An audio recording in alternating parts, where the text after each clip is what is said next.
Alhamdulillah ada bantuan baru lagi. Ada bantuan sebesar Rp630.000 cair tiap bulan. Nah, ini adalah rinciannya Rp21.000 per hari per makanan.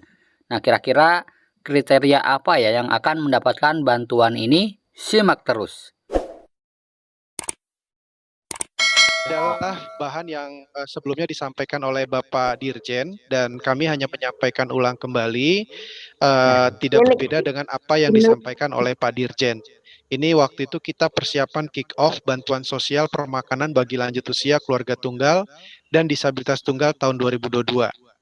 Yang pertama ini kita akan bahas 3 hal, tujuan permakanan, konsep permakanan, dan pelaksanaan permakanan. Jadi Bapak Ibu, Kementerian Sosial akan melaksanakan program pemberian permakanan kepada lanjut usia keluarga tunggal dan disabilitas tunggal.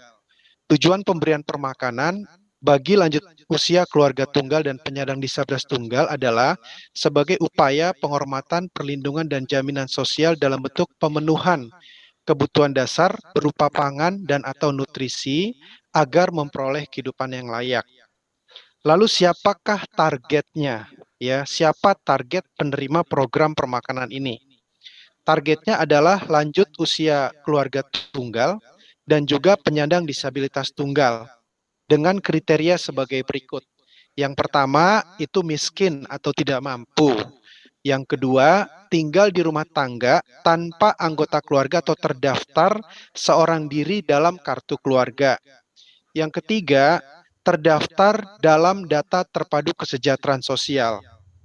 Yang keempat, bukan berstatus sebagai pensiunan PNS dan atau purnawirawan TNI ataupun Polri.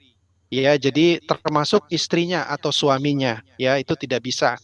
Kemudian yang kelima, memiliki nomor induk kependudukan dan nomor kartu keluarga yang telah dipadankan dengan data dari Direktorat Jenderal Kependudukan dan Catatan Sipil Kementerian Dalam Negeri. Dan terakhir, bukan penerima bantuan PKH dan atau program sembako. Nah, di sini ada 6 kriteria. 6 kriteria ini semuanya saling mengikat. Artinya setiap penerima wajib memenuhi 6 kriteria ini. Jadi tidak hanya satu ya, atau hanya 2 misalkan. Pak, memenuhi 2 kriteria bisa atau tidak? Tidak bisa.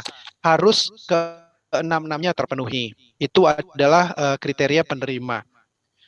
Oke, yang ketiga konsep permakanan. Ya, konsep permakanan lanjut usia keluarga tunggal dan disabilitas tunggal.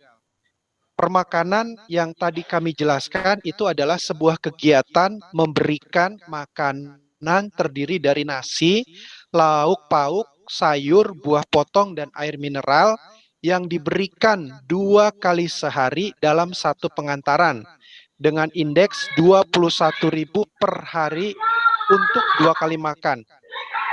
Ya, daftar menu, jadi kita buat daftar menu itu setiap harinya berbeda. Jadi kita buat daftar menu selama 10 hari. Di satu hari yang sama, di satu hari itu ada 2 menu. Menu makan pagi dan menu makan siang. Hari kedua menu makan pagi, makan siang. Ketiga, penyusunan daftar menu itu berdasarkan atas rekomendasi ahli gizi. Ya, jadi menu yang sudah dibuat itu tidak sembarangan menu, asal nyusun saja tidak, tapi berdasarkan rekomendasi ahli gizi sesuai dengan kebutuhan kalori untuk lanjut usia dan juga disabilitas.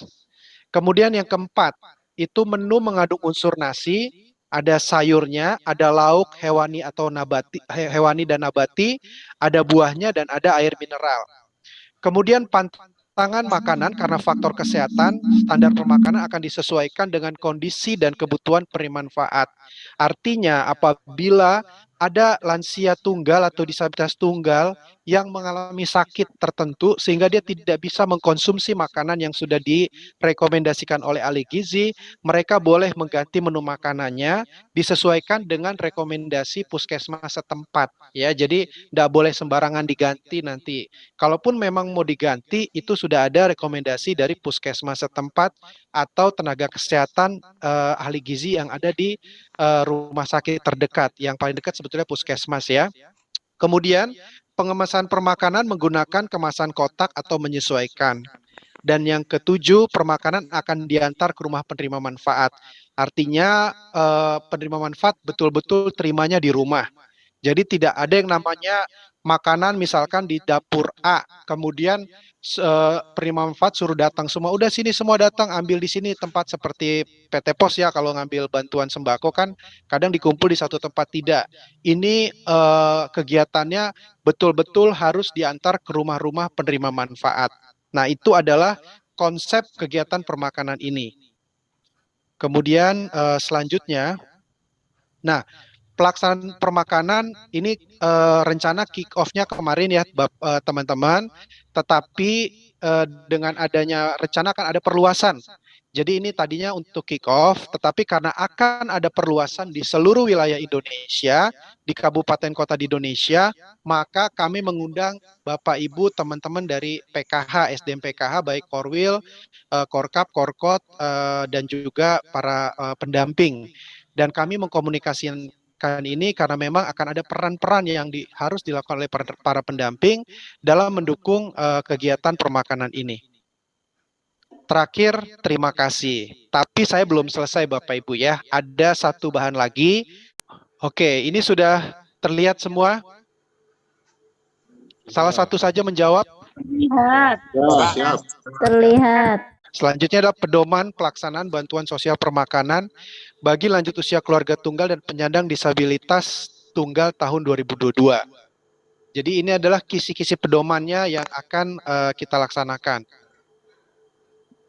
Nah, yang pertama tadi kriteria, ya, ada beberapa penekanan. Nah, hampir sama dengan yang tadi kami sampaikan, cuma di sini ada penegasan pensiunan atau istri atau suami. Jadi kalaupun ada yang berstatus pensiunan itu tidak bisa. Lalu misalnya pensiunannya sudah meninggal, istrinya masih hidup gitu ya, atau suaminya masih hidup, apa itu bisa? Tidak bisa juga.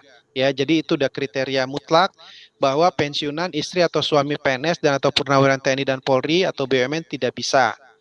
Dan selainnya itu sama semua. Kemudian peserta. Nah, penetapan peserta non-DTKS. Pasti akan ada pertanyaan, Pak, kalau misalkan non-DTKS itu bagaimana Pak? Apa bisa mereka menerima program permakanan? Padahal mereka miskin Pak, tinggal sendiri dan seterusnya. Dan sangat memenuhi kriteria. Nah, Bapak Ibu, kami juga mengerti kondisi ini. Tetapi untuk program ini, setiap peserta harus masuk ke DTKS. Ya, jadi Bapak Ibu melalui Musdes atau Muskel ataupun penetapan yang dilakukan setiap bulan itu kan penetapan DTKS oleh Menteri Sosial itu dilaksanakan sebulan sekali.